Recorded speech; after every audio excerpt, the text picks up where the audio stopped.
Okay, so tell the story again about the builder. Okay. So hey everybody, Risha Cooper. So I was briefly sharing that I had worked in this office in the building for about 8 years.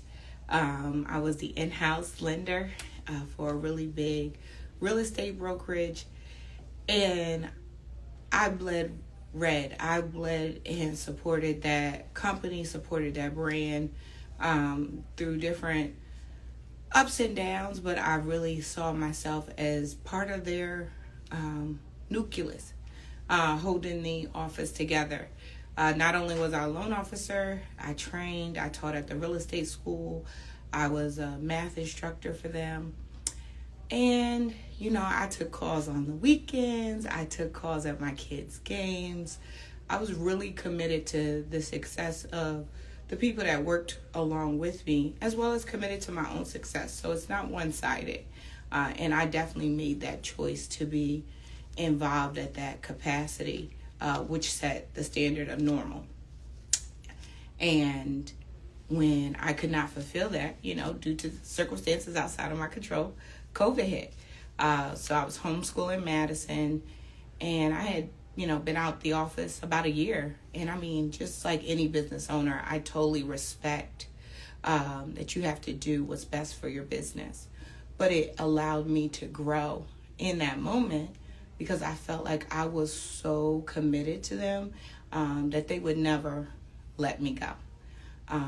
But to my surprise, I get a call. Ed, the team leader at the time, is like, hey, you haven't been here, despite them knowing, we're all in a pandemic. It was not about the service level not being there. I was still committed to my realtors, committed to my agents, training, teaching, but it was not what they wanted. And again, I respect all businesses because just like mine, if it's not what you want as a business owner, you're in control of that. But that is what I learned. When you're the business owner, you're in control. So they let me go. And I could not. I mean, guys, it's still, every time I say they let me go, it hurts. They let me go. I could not believe that. I'm being honest. They let you fly. I could not believe they let me go. Because it just still is one of those moments that, you feel like, hey, we could have worked something out. We could have had a conversation. We could have did something differently. And it just, I no longer it was not the plan. Let me put it that way. But what is powerful is I was like, you know what? I don't have to lead a building. My clients had known me to be in that space for 8 years, and I was like, what am I going to do? So all I did was rent an office upstairs. So now we're standing in my office. I'm literally standing on top of where my office was below. So my clients still came to the same building. I just said, hey, ride the elevator up now to the 3rd floor, same unit. You can find me inside. So that's how I turned that situation around. But I just want everybody to know that, no one's in control of your story but you. No one's in control of your voice but you. No one's in control of your success but you.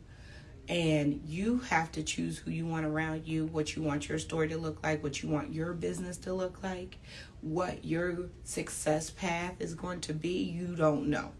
Now, that's the part. You don't know how the journey is going to be. You don't know what's going to pop up.